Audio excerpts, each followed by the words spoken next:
Julian took me to the very first camp I went to with Ben. It was quite a thrill. I filled up a couple of notebooks with notes, all very important things. I've gone back years later and read, and it says relax, body upright, things like that. Later, we were very fortunate that when Ben came for the workshop here in this area, that he stayed with us. And we were in the middle of constructing our house, and the construction hadn't been completed yet. In fact, the house was an incredible mess. But Ben never said anything. Ben never said anything. He just came and talked to him.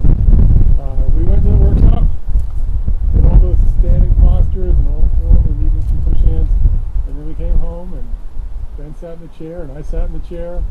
I made myself some tea, and I got settled in, and Ben said, okay, get up. Oh no, what's going to happen next? He wants me to hold some more postures. I'm just thinking, this is too much. This is just too much. And he wanted to show me how he could ward off. I need to work on this. You need more root. You need to ward off. So he's showing me, and I'm pushing on his arm, and it's just like steel. I just can't move it at all. And I thought, okay, that's good, but, and then suddenly he relaxed completely, and I felt myself flying across the room toward him. And then I didn't move anymore. I started going the other direction. And he slammed me right into the wall. And it's a brand new wall. We just put the drywall. And my first thought was, I hope I didn't break the wall. And then instantly, because of what happened, my next thought is, I hope I didn't break my back. Fortunately, Ben just wanted to demonstrate that to me. He didn't have to do it anymore. But I think what I learned from that was not so much a Tai Chi thing, but just more of a spiritual thing. Just how much temper he had, how much he was like tempered steel. He was just so solid, and I felt like standing next to him. I'm not very solid yet, and I need to work on being more solid. Having that integrity, being able to just withstand.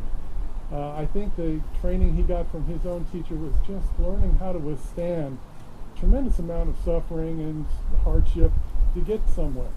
And I think in this culture it's very easy when there's a little bit of suffering, we kind of back off and say, well, I'll do this some other time. That's the thing I think I got most from Ben, is that if you want something, you really have to work at it.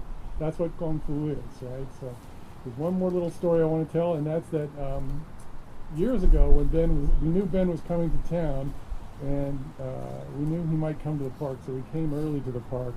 And I was pushing with some people, and we got in a little bit of a discussion talking about whether the lower back should be square, flat, whatever, or curved. And we were arguing a little bit, but we knew Ben would come along eventually.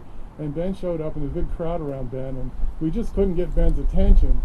But we did walk around and look at Ben's back. His back was like an ironing board. It was so flat. And my friend and I just looked at each other and said, no more discussion. We don't need to ask. We can tell.